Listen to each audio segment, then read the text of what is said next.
આજે હું પૂજ્ય નાગજીભાઈ દેસાઈ એટલે કે પૂજ્ય ભાઈ અને પૂજ્ય શાંતાતા એમને પણ યાદ કરું કે જેના વટવૃક્ષમાં આપણે સૌ અત્યારે બેઠા છે। એ ક્રીડાંગણમાં એ સભાંગણમાં આપણે સૌ સંતોના સાનિધ્યમાં બેઠા છીએ। પ્રથમ સર્વ સંતોને સર્વ થકી વંદન કરી અને કાર્યક્રમ અને પધારેલ સંતગણ અને જસુભા પૂજારી સ્વામી સેવા વત્સલદાસજી મુનિમંડકા સ્વામી માનસા કરીએ છીએ વંદન કરીએ છીએ। ચંદુ ભગત મોદી જગદીશભાઈ એમ કહેવાય ને પોતાના સૌ પોતાના પાળે પંખીડા છે।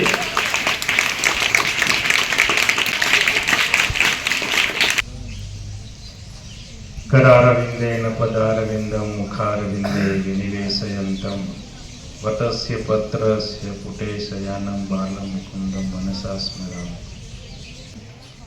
સુંદર મજાના તમે અત્યારે જ્યારે વિદ્યાભ્યાસ આ સ્કૂલમાં રહી અને કરી રહ્યા છો, સ્કૂલ વિશે ઘણી બધી માહિતી મળી। એમાં જ્યારે આપણું જીવનની આદર્શ હોય ને ત્યારે બધા આપણી ઉપર રાજી થાય। આપણે ભણતા હોય ત્યારે આપણું જીવન સરળ હોય તો એ શિક્ષકો પણ આપણને થોડાક શિસ્તતાના ગુણ વધુ આપે। બીજી વાત કે જ્યારે બાલ્યાવસ્થા હોય, બાળક અવસ્થા હોય ત્યારે આપણે ખરેખર ગાંધીજીની અંદરથી ખૂબ મોટી પ્રેરણા લેવી જોઈએ। કેવી પ્રેરણા કે એક વખત મહાત્મા ગાંધી સાબરમતી આશ્રમની અંદર બેઠા હતા અને એ વખતે કોઈએ પત્ર લખ્યો ગાંધીજીને અને પત્રની અંદર મહાત્મા ગાંધીજીએ પત્ર ખોલી અને વાંચ્યો તો એમાંથી એક ટાંકણી હતી, પિન। એ પિન લઈ લીધી। એ વખતે મહાત્માજીને કોઈ પૂછ્યું કે આની અંદર ગારો લખી છે તો આ માણસ કેવો કહેવાય? એટલે મહાત્મા ગાંધી એક જ શબ્દ બોલ્યા કે મારા કામનું હતું એ મેં લઈ લીધું અને જે મારા કામનું નહોતું એને મેં ડસ્ટબિન કરી દીધું। વાત બહુ નાની છે, એમાં કોઈ આપણને ગાળ દે તો પ્રત્યુત્તર નહીં, પણ એમાંથી આપણે ગ્રહણ કર્યા જેવું શું છે એ મહાત્મા ગાંધી આપણને આદર્શ એ પાત્ર બનતા શીખવાડે છે। તો તમે જ્યારે હજી નાના છો, બહુ નાના છો, જ્યારે સ્કૂલની અંદર ભણો, એ ટીચર એ શિક્ષક જે કે પ્રમાણે આપણે કરીએ તો એક દિવસ આપણે પણ બહુ મોટા આપણે બની શકીએ। હે જીઓનો દરિયો હે પેરે નહીં મોતી રાની માળા રે ઉપકારી એનો આત્મા રે। જે બેઠા છે ને મિત્રો એ બધા દરિયા જેવા છે। દરેક માંથી જ્ઞાનનો ભંડાર માંથી ઘણું બધું નીકળે અને એમના એક એક શબ્દો પર લાખો કરોડો આખો વારે પડ્યા છે, પણ સદી વાપરતા નથી કે તેને તેને ભૂંજી થાય ત્યાગીને ભોગવી જાણ એ સૂત્રને માનવા વાળા છે। આપણે સૌ ચરણોને અને આપણા ધારાસભ્યશ્રીને વંદન કરીને કાર્યક્રમને આગળ વધારું। સત્સંગ સાગરદાસજી સ્વામીને વિનંતી કરું કે તેઓ આવે અને અમારા બાળકોને આશીર્વાદ પાઠવે। કોઠારી સ્વામી શ્રી સત્સંગ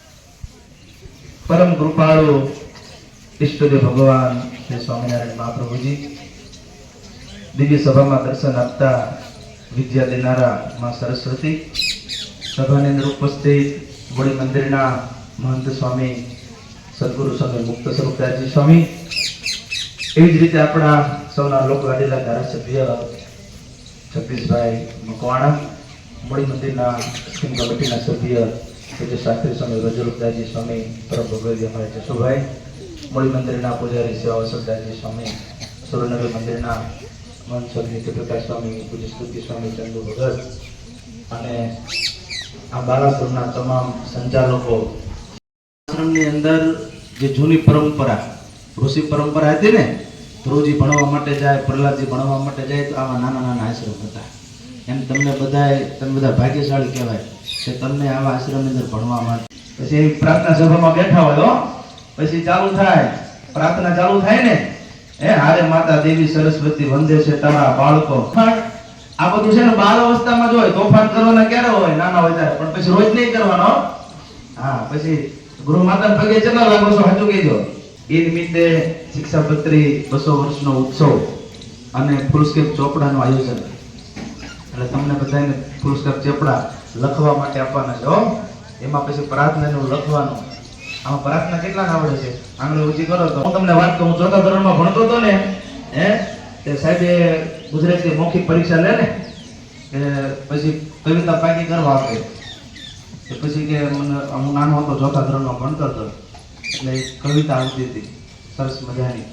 પેલા બિલ્લીના પગે અમે ઉગાડ્યા આંગળા, બા ને બાપુજી શું જાણતા રે, પાછલા તે પોળની ઉડી ગઈ નિંદરા, સર્વે સુતાને અમે જાગતા રે, બિલ્લીના પગે અમે ઉગાડ્યા આંગળા, બાપુ ને બા શું જાણતા રે. બોલો, હું 4થા ધોરણમાં ભણતો હતો ને ત્યારે આ મને મોઢે આવડે. બોલો, તમને આવડે છે કે મોઢે? લેને તાળી કામડે. સાહેબ, હમણાં અમારા જગદીશભાઈ ખબર છે, સિયાણીમાં આપણે હમણાં વાત કરી પુસ્તકની અંદર, ત્યારે આવા મીરાબાઈના ભજન, પાયોજી મેં તો રામ રતન ધન પાયો, પછી મંદિર તારું વિશ્વ રૂપાળું સુંદર સર્જન હારા રે. આ બધા અમારી વખતે પાઠ્ય પુસ્તકમાં આવતા હતા. એ બધા આવા પાઠ્ય પુસ્તકમાં સરસ મજાના આવા છે ને ભાવગીતો આવે, કીર્તનો આવે. એ તો આપણે શીખવાનું. આપણે પ્રહલાદજી જેવું બનવાનું, આપણે ધ્રુવજી જેવું બનવાનું, આપણે ચલૈયા જેવું બનવાનું. બરોબર?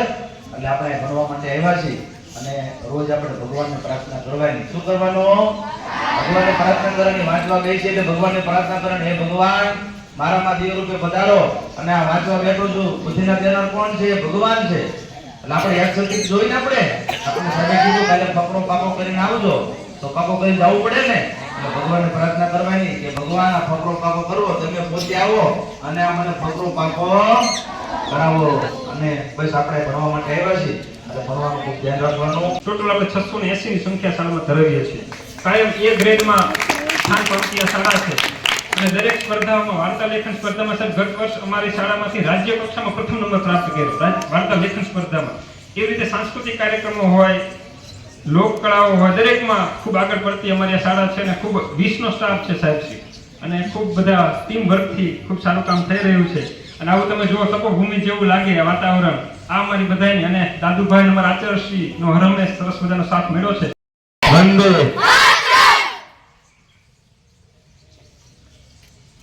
આજે સુરેન્દ્રનગરની બધી જ શાળાઓમાં પૈકીની આમ શ્રેષ્ઠ શાળા કહી શકાય એવી આ બાલાશ્રમ પ્રાથમિક શાળા આપ સૌ વિદ્યાર્થીઓને મૂળી સ્વામિનારાયણ મંદિર દ્વારા જે ફૂલસ્કેપ ચોપડાના આજના વિતરણના કાર્યક્રમમાં આપણી વચ્ચે ઉપસ્થિત એવા મૂળી સ્વામિનારાયણ મંદિરના મહંત શ્રી બ્રહ્મ સંતો છે. બધા એ પ્રકારે વાત કરી શકે, પણ એ પૈકી 3 સંતોએ આપણને આશીર્વાદ આપ્યા અને સરસ મજાની વાત કરી. અમારા સત્સંગ સાગર સ્વામી તો કે હું આવીશ પાછો, એટલા બધા આનંદમાં આવી ગયા બાળકોને જોઈને, બાળકોને યાદ કરાવી દીધું. એટલે આપ સૌ સારી રીતે અહીંયા ભણો છો. ભાઈઓ બહેનો પણ તમારી પાછળ ખૂબ મહેનત કરે છે. એટલે આપણે આપણા જીવનની અંદર કઈ ગોલ, આપણો ધ્યેય નક્કી કરવાનો હોય છે. કોઈ નક્કી કર્યું છે કે મારે ભણીને બનવું છે? કર્યું હશે કોઈ નક્કી? એકાદ કહેશો શું બનવું છે? કલેક્ટર બનવું. વાહ, અભિનંદન. હંમેશા આપણો ધ્યેય ઊંચો રાખવાનો અને ધ્યેયની પ્રાપ્તિ માટે સતત મંડા લેવાનું, સતત મહેનત કરવાની. જ્યાં સુધી સફળતા ન મળે ત્યાં સુધી મહેનત કરે જ જવાનું, ક્યારેય કરવાનું. કદાચ એકાદ વખત આપણને બોર્ડમાં આપણું ધારેલું પરિણામ ન મળ્યું હોય તો ફરી મળશે, એના કારણે કઈ નિરાશ નહીં થવાનું.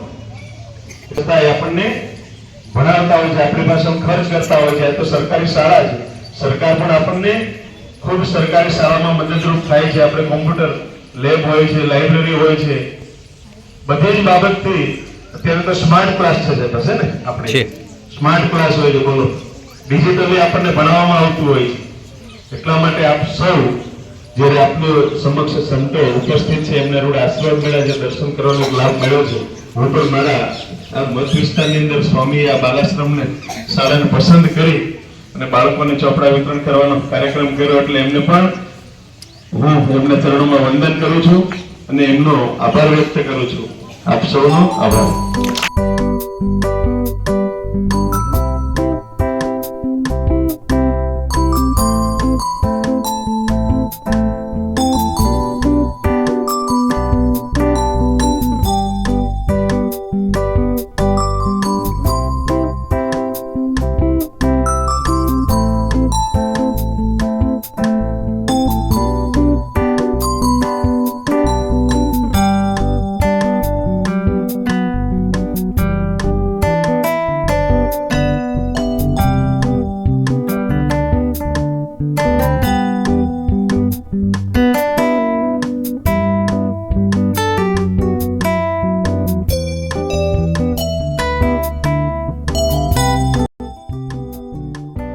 સ્વામિનારાયણે જે પ્રણાલિકા સ્થાપી, અમદાવાદ ગાદી અને વડતાલ ગાદી, ભગવાન સ્વામિનારાયણે શિક્ષાપત્રીના 200 વર્ષ પૂર્ણ થતા હોવાથી જે મૂળીધામ